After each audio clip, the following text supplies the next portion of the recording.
di leen gërëm di leen sant yéen ñëpp mais aussi beneen njaal moo xam ni njaal national la accident bi am Farafeñe mënul woon ñàkk mooy li may wax sànq et malheureusement souvent les gens bilan bi la ñuy yem tant de morts donc dañ leen di réduire à des statistiques alors que ce sont des familles derrière endeuillées ñu leen di massawu luñ ko mës a wax fii évoqué ko du doy souvent da ngay indi thème bi ñu ne la waxoon nañ ko fii mais bu amaatee ñu waxaat ko fii ñuy massawu famille yi particulièrement selon nos informations aussi am na police nationale sax koo xam ni des na ci donc ñuy jaale waa police nationale au même titre que les familles Cheikhou Charifou la bu tase ak car benn bus l'hécatombe vraiment peut-être wax nañ ko n fois mais naka la ñuy def am na ñenn ñoo xam ni nee nañ dañu war def tali yoo xam ni dootul am possibilité ngeen di def frontal maanaam ñu séparer voies yi bon on évoque des questions de moyens d'investissement mais lu mu toll man à mon avis jar na ko pour qu'on arrête ces choses là peut-être l'accident là nga xam ni am na cette semaine ku ci bëgg wax dara en fait xaadra accident yi problème bi ci réew mi mais accident bi gën a rëy bu ñu dund ci suñu jamono yii mooy naufrage bateau le Joola te bi ñu fàtte lu président Abdoulaye Wade waxoon dafa ne ñun sénégalais yi ak suñu comportement yu bon ak suñu manque de civisme et de citoyenneté ñun ñoo këpp Joola loolu la waxoon à l'époque et soo xoolee dafa heurté woon conscience yi ba nit ñi commencé di rang di respecter surcharge yeex lu nekk mais accident yi am ci màggal ci gàmmu ak en temps de paix ci réew mi da nga ci yéemu mais il est temps que sénégalais yi taxaw introspection bi Abdoulaye Wade waxoon sa jamono jooju ñu yeesalaat ko parce que am na jamono ñuy wax ne ay tali yu xat la am na jamono ñuy wax prétexte bu ne mais tey jii ku nekk constaté nga indiscipline bi nekk ci réew mi moo am njeexit ci tali bi et tant que indiscipline boobu mu ngi fi njeexit boobu day am du tali bi kese mais d'ailleurs su citoyen sénégalais bi di dem ñuy sàcc le regard des égouts sans xalaat ne nit ku amul bët pour gis mën na ci dugg sans xalaat ne mag mën na ci daanu xale mën na ci daanu gaañu soo toppee tali bi xool Jakarta yi accident yi ngay gis ci tali bi saa su ne bëggoon naa ñu indil ñu statistique pour won ñu ñaata handicap ñoo nekk Sénégal te ñu ngi ko jëlee ci accident ndax dañu naan rek fukki nit dee nañu exactement 300 blessés benn nit dee na 400 blessés mais blessés yooyu kenn du leen topp c'est ça il aurait fallu que ñu def benn statistique pour wax ñu ci at bi ñaata nit la tali bi rey ci at bi ñaata nit ñoo ci sopplu ku nekk ay handicapé soit gisatuñu soit doxatuñu soit jëri ñootuñu seen loxo tout simplement parce que inconscience bi ak indiscipline bi àgg na niveau ba nga xamante ne mënoo ko mesurer d'ailleurs suñu demee ci réew ba autoroute bi barrières yi ñu teg nit ñi di sàcc boulon yi suñu demee ci réew ñu ne la même les voies ferrées des rails am na ñuy ñëw di sàcc boulon yi mais autopont yi gis nañ ñu démonter ko tout simplement parce que dañ koy dem jaay ko démonter donc citoyen bu bàyyiwul boulon wu autopont oui rail bu bàyyiwoo boulon wu autopont bàyyiwoo regard yi égout dañuy ñëw gaare taxaw mel ni kuy waxtaan suñu demee rek regard ba newatu fa et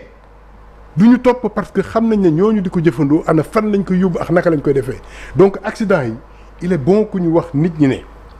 que yéen a ko waral vous les Sénégalais parce que man Abdou Khadre damay ñëw fekk oto bi fees na mais ma ne bàyyi leen ma rek ma dugg buuxante toog su dee oto bi demee fañ ko war a déparé pour jox ko autorisation mu mën a daw mu am fraude foofa ñu jox permis ay nit yu ko mérité wul ba ci alkaat yi nekk ci circulation bi àndax nit ñi léeg-léeg ci fraude boobu et donc je dis que dëkk su demee ba tollu foofu deer il est temps que ñu taxaw pour xoolaat suñu bopp pour yeddaat suñu bopp pour yaraat suñu bopp parce que benn sénégalais mënul waat su ma xëyee suba est-ce que dinaa dellu sama kër c'est ça est-ce que lu accident la c'est ça. lu war a am la wala accident la wala nit ñee ko waral. ñun ñoo koy def bés bu ne il faut que ñu yedd suñu bopp. vraiment le facteur humain ñëpp yàlla na yàlla xare leen àjjana. amiin amiin. ñu jëlee ci conscience ba chauffeur yi gis responsabilité bu ñuy teg ci seen loxo. parce que nag su ay nit ñëwee fanweeri nit juróom fukki nit dugg sa oto bàyyi la ak seen bopp.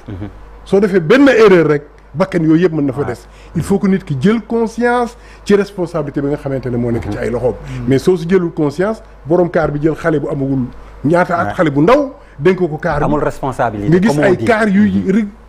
mbalal gis naa ay kaar yuy course ci tali bi c'est ça tout simplement parce que kenn ki am na benn comportement mu bëgg ko woon ne gënoo ma ko mën a def clients yi nekk ci biir kaar yi di yuuxu mais faale wuñu client ñoom seen course la ñu faale je dis que Sénégal foofu la toll donc il est temps que ñu def prise de conscience xam ne accident yi ñun la ñun ñëpp nag ñun ñëpp amul kenn ku ci génn yal na yàlla yokk sutura accident yi ëpp ci àdduna waxuma sax Sénégal facteurs humains yi moo ci ëpp doole maanaam comportement nit yi muy chauffeur bi muy ñu nekk ci biir ak voilà mooy ce qu'on parfois excès de vitesse la parfois yenn comportement yi si tali bi tey boo séddale woon tali bi comme tu dis bañ na mu bañ a am collision wala yooyu leneen indi accident bu fekkee ne yaruñu nit ñi surtout chauffeurs yi moo tax booy xool statistiques yi nga xam ne mooy indi accident yi lu koy joxe li ci ëpp facteur humain yi lay wax facteurs yeneen yi si topp mooy les facteurs liés au véhicule te fii aussi loolu moo am quand je dis facteur lié au véhicule mooy les aspects techniques oto boo xam ne nii amul feu arrière nit ñëw du ko gis dawal guddi mbëkk oto boo xamante ni du def visite contrôle oto boo xam ne da ngay xam ne pneu yi baaxutul duñ ko changer n'est-ce pas donc si oto bi oto da ngay gis oto nan oto bi nan la mën a rombee policier mu bàyyi ko mu jàll ça aussi c'est un problème donc mais li ci ëpp facteur yi nga xamante ne moo lié wu facteurs humains la maintenant oto yi aussi y a ce problème là maintenant suñu environnement tali yi aussi da ngay gis tali yoo xamante ni comme Abdou Khadre la di léegi dawal ba mu yàgg rek dal ci benn doodaan doo ko gis sax duñ ko matérialiser nga am ay problèmes yu dul jeex gis tali bi yoo xamante ne dafay am liy tëj égout yi ñu ñëw dindi da ngay jékki-jékki rek na ci pëtax donc lu ñu def ci investissement te du ñu sanctionné ñi nga xam ne ñooy am comportement yenn yi surtout yenn chauffeurs yi parfois ñu indi fi système point yi xam nga waxoon nañ dañ fi indi point tey France booy dawal parfois da ngay sóor bu ñu la téye ñu nangu sa permis de wàññi lay point après nga perdre sa permis c'est ça fii da nga naan bon bu ñu ma téye après damay joxe 3000 mu jeex mais les gens se comportent comme ils veulent parce que dañ lay téye yow doo dem sax da ngay jël kenn rek ne ko demal jëli ma sama permis dañu war a indi permis point yi nga xam ne ku ci am yenn comportement yi nga am risque de perdre ton permis dëkk muñ dul sanctionner l'impunité comme on dit favorise le mal c'est ça la vérité. Ahmed. waaw jàpp naa ni li ci monsieur Gaye wax ak Moundiaye mun na wax lu ko ëpp. sauf que il faut constater que accident bii nuy waxee muy bu Farafeñe bi responsabilité humaine la à 90%. parce que doublé ci virage aveugle moom. ci information yi ñu jot a am waaye. le gars a doublé ci virage aveugle loolu moom du dara lu dul indiscipline caractérisée et comme dit Moundiaye je pense que am na yoo xam ni. c'est bien de faire les constats c'est bien de réfléchir mais li koy saafara c'est même pas la sanction c'est de la répression parce que sanction sax mën nga sanctionner nangu permis sanction la mën nga sanctionner amende sanction la mais am na yoo xam ne bu jéggee yenn niveau yi je pense il faut réprimer au Sénégal toll na foo xam ni suñ bëggee récupérer fondamentaux yi nu war a bokk il faut en arriver à plus dur que la sanction parce que foofu lañ toll et comme ils disent les statistiques aujourd'hui il est prouvé que la route tue beaucoup plus que certaines maladies, beaucoup plus. Ça tue plus que le sida, ça tue plus que le paludisme, ça tue beaucoup plus. On parle de Farafeñe, il y a une semaine c'était à Toki. C'était à Toki. Donc tous les jours, chaque jour il y a un accident qui te fait 8 morts, 10 morts, 40 morts, etc. Et ça, je pense qu'il faut l'arrêter. am na ko doon wax sa phobie ou peur même de l'avion.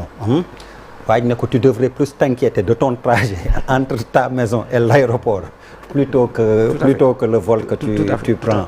boobu ci oto yi le facteur risque ëppee. Cheikh Ba pour être complet sa ñaari yaay yi mère Ndeye Dior Fall bu Ngaleel aussi nuyu nañ ko. alors accident bi am ni ñuy wax chaque fois ñu ngi ciy wax. régime bu ci nekk tamit boo ñëwee tu peines à régler le problème. waaw li nga wax ñu jaale leen lu metti la et c'est des drames, des morts tragiques yoo xamante ni voilà fekk ay corps déchiquetés tout ça dafa metti daal ñaanal leen yàlla suñu borom jéggal leen xaaral leen àjjana di leen masawu bu baax. beneen bi mooy ça nous permet quand même en tout cas d'appréhender l'ampleur de l'incivisme parce que Dieng mi ngi wax à 90% facteur humain ou bien responsabilité humaine. Mais on peut dire que c'est à 100% et une problématique qui se pose virage boo xam ne xamoo luy ñëw boo demee ba nga gëm yàlla lool ne garaawul dugg ca mais on se pose des problèmes et comme il l'a dit au-delà de accident boobu li ko causé beneen bi on réprime pas ku dee ba pare dee na certainement kenn ci chauffeur yi dee na rayaare na ay nit mënoo ko réprimer. Mais la question qu'il faut se poser cette frontière entre la raison ak yaa ngi ba ngi dem ci affaire instinct des fois le terme n'est pas trop approprié par respect mais nit ñi ngay dem ca bàyyi ma fan yële benn dawalkatu oto rey na fi benn borom Jakarta parce que damay xulloog yow fii ci buntu Pikine bi nga may jaay réew da nga dof man ngay bëgg a kii dem ba dab ko ci feu rouge bi mbëkk ko mu dee yàggul c'était dans la presse buntu Pikine ku yoonu Pikine bi waaw mbëkk ko parce que il était énervé il était en colère mu ne da koy punir ba nag ko waa ji mujj dee comme ni nga ko waxee dañ koy gis ñaari borom bëggul ma stigmatiser yor transport public ne dañuy course. mais semaine bi am na ba ñaar ñi daanu. waaw ñaari kaar la woon. léegi semaine bi tamit am na xam nga yeneen dëkk yi. yi nga xam ne ñoom nga baal ma ñoo bokkoon sens bi ñuy dem donc même ni kii di wax séparation boo ko defee sax. waaw léegi nag der lan la ñuy lekk ba dof ñun. ndaxte yeneen réew yi nga xam ne dafay am des accidents facteurs humains di ko indi et c'est des excès peut-être dus à autre chose mais boo ñëwee par exemple Sénégal tu te poses une question ndax ñi ngi nite ba tey lan mooy suñu problème li nga wax ñu fekk ay raay ñu dérailler ko dindi ay boulon dindi ay égout mais ci ban réew lañ ne loolooy débat bi fan la Sénégal toll ci frontière u diggante nit ak bàyyi ma ngeen baal ma ci wax ji méchanceté bi am ci Sénégalais yi inconscience insouciance bi et la responsabilité aussi de l'État parce que man maa État dafa metti de c'est un engagement de bienveillance d'autorité sur le cadre de vie et les conditions de vie les dispositions à prendre pour surveiller pour être proactif et sanctionner peut-être après nan ngay taxawee ba ñooñu mel noonu nga am foo leen dugal soppi nañu mel ci ay duma wala ci yar incivisme xam nga dañuy wax nul n'est censé ignorer la loi dans ce pays malade daal yàgg nañ ko dégg de mais comment ne pas ignorer ce que je ne sais pas qui connaît la loi parmi nous ndax dañ ñoo yar ci loi lii baax na lii dañ koy aaye lii dañ koy tere lii moo la war bañ ne la tu n'es pas censé l'ignorer. C'est une belle réflexion. Est-ce que le modèle ne doit pas être changé? Combien de codes existent-ils au Sénégal que les gens ignorent? Le code de la famille, le code de l'environnement, le code pénal, tous ces codes-là on les ignore.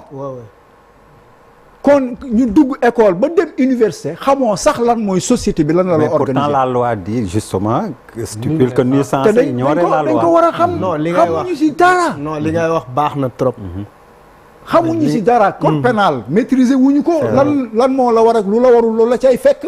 code de l'environnement am na code de la famille am na code pétrole code am na mais ñun ñii citoyen sénégalais ndax état bi jël na responsabilité mu formé ñu nekk un bon citoyen. non et puis dogguma la pour man Abdourahmane li ngay wax ça ça traite de la question de l'accès à l'information judiciaire. Parce que loolu aussi civisme la te non pour man nos autorités ne sont pas à jour. À tout point de vue je parle pas spécifiquement d'un régime. Voilà. Pour man gars yi ñu ngi TikTok tout le temps les gens ñu ngi TikTok di TikTok il faut dire kuy ak c'est-à-dire loi bi lii la li ngay wax c'est tellement important moo tax vraiment bu ma woon wax mais da nga ne nul n'est censé connaître nul n'est censé ignorer la loi mais pour nga bañ a censé ignorer la loi il faut vraiment que tu connaisses la loi. La loi c'est comme un privilège c'est pour des gens qui sont allés à l'école xam nga ay enseignants ay étudiants et cetera moo tax foofu loolu baax na quoi l'État doit beaucoup travailler à faire accéder la loi. Civisme, la citoyenneté. Parce que d'ailleurs on est assailli par ce genre de comportement qui nous dépasse et qui impacte suñu dund. te du suñu ay responsabilité état moo ko war nañ ko ci mën a jàppale mais moom moo war a jël dama ko daan wax sama copain bi may jàllee ñas ne ko tubaab gënu ñoo yaru dañ koo tënk. moom mi dëkk Paris dama xamoo li ngay wax sax. yaruwuñu dañ ñuy tënk. teg ñu ci yoon di ñu chiffaaye. oui c'est vrai. bu ñu la chiffaaye benn ñaar du ñett. tu prends tes dispositions wax naa ko fi temps yii ñu ne par exemple képp ku am parrainage doublon tant de doublon tu es éliminé un candidat comme Moundiaye un candidat comme Malal jël ay moyens financiers ay nit jàppale ko mu ne day xëcc lu am solo lu mel ni élection présidentielle gars yi éliminé ko parce que d'autres citoyens sénégalais libre lu leen neex defal ko ay doublon. signal kii waaw signal kii dugg fu ne waruñu ko def moom mu perdre xaalisam yëpp l'État appliquer son autorité sur lui. ñu annuler. te peut-être que moom mënoon na nekk kuy jëriñ Sénégal. mais l'autre Sénégalais qui a fait le doublon. kenn du ko def dara. pourquoi l'État ne se dote pas de moyens pour sanctionner ko toog naa fii ne la. pourtant c'est ce qui est prévu. mais tey jii bi gars yi bëggee xaalis ñu def dañu yokk taxes yi pour renflouer les caisses du trésor. tous ces gens qui font des doublons là kenn dootu ci jënd crédit.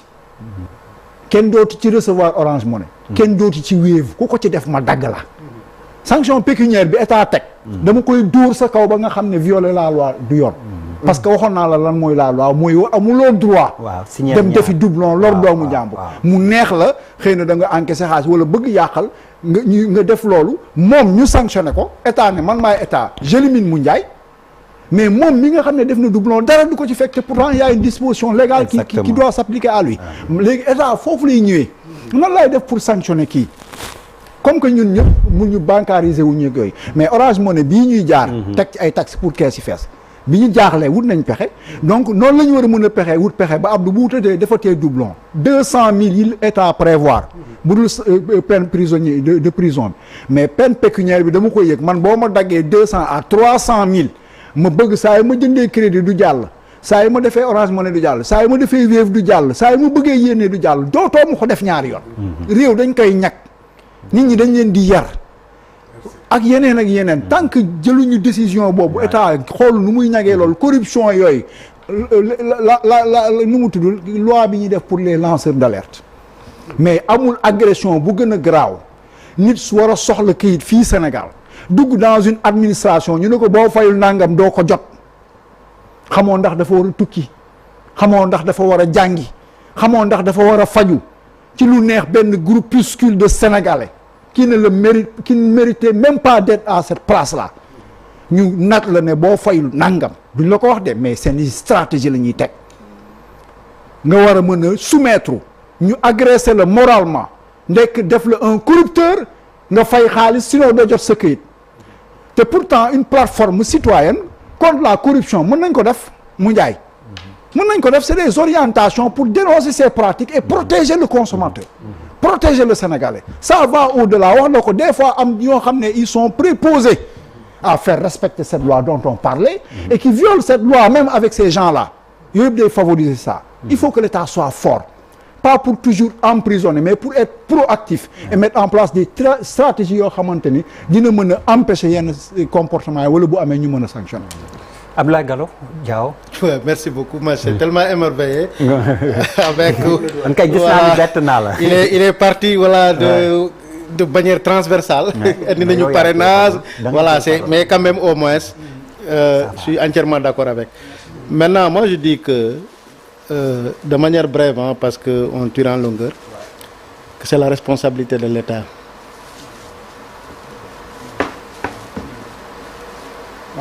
C'est la responsabilité de l'État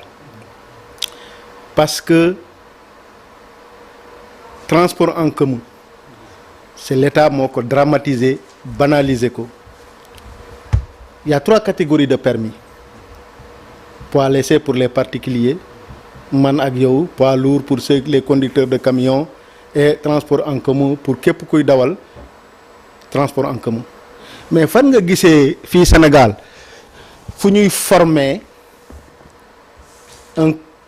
conducteur d'un véhicule de transport en commun? Da ngay gis ko am sa poids transport en commun munoo xamoo aani bee ci code de la route. Mais code de la route yaa nga code de l'environnement, code pénal et tout ça, mais il y a un code de la route. te képp kuy dawal oto ngay particulier ngay dawal camion wala ngay dawal transport en commun bus 7 places nu mu tudd encore Cheikhou Sarifou ou quoi que ce soit da nga war a maîtriser au moins le minimum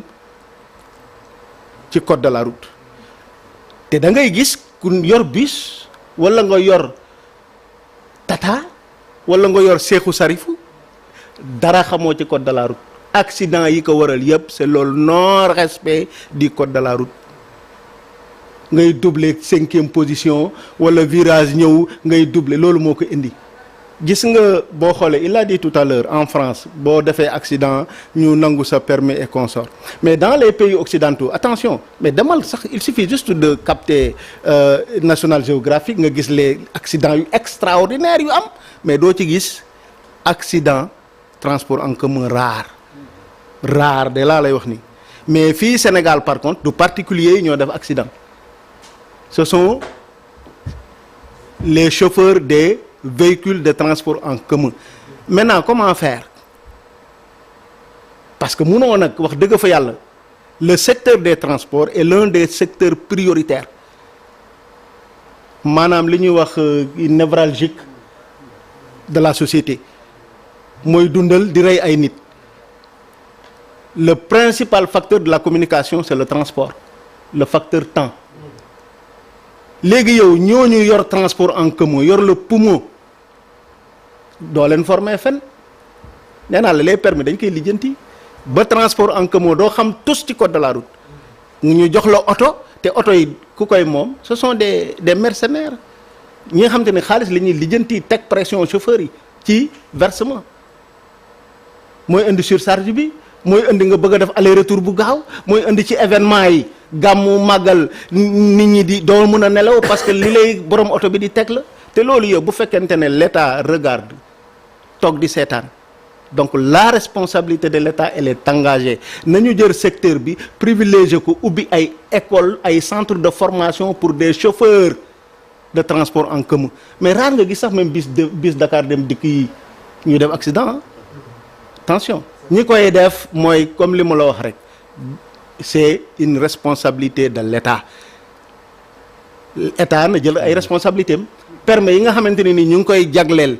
les chauffeurs ñu war a dawal bus da war a dawal 7 places da war a dawal car rapide wala dawal en tout cas transport en commun ñu am fu ñu leen jaaral tàggat leen moralement éthiquement techniquement parce que loolu boo amul accident du fi mujj a jóge du question de route parce que États-Unis moo ñu gën a ëpp route France moo ñu gën a ëpp route Australie et cetera mais foofu accident mu ngi fay am mais par contre ñoom seeni chauffeur dañ leen di former li nga wax la de li kii wax sànq tubaab leen di former daa xam ni même bu parce que ñu ngi former des ingénieurs nit taxawul policier taxaw fa gendarme radar baa ngi mais der on forme des ingénieurs on forme des ingénieurs pour construire des routes et pour construire des ponts on forme des ingénieurs pour construire des véhicules mais on forme pas des ingénieurs pour conduire des véhicules de transport en commun est-ce que ce n'est pas une négligence c'est une faute lourde de l'État merci beaucoup Ablaye alors ñu passer au sujet suivant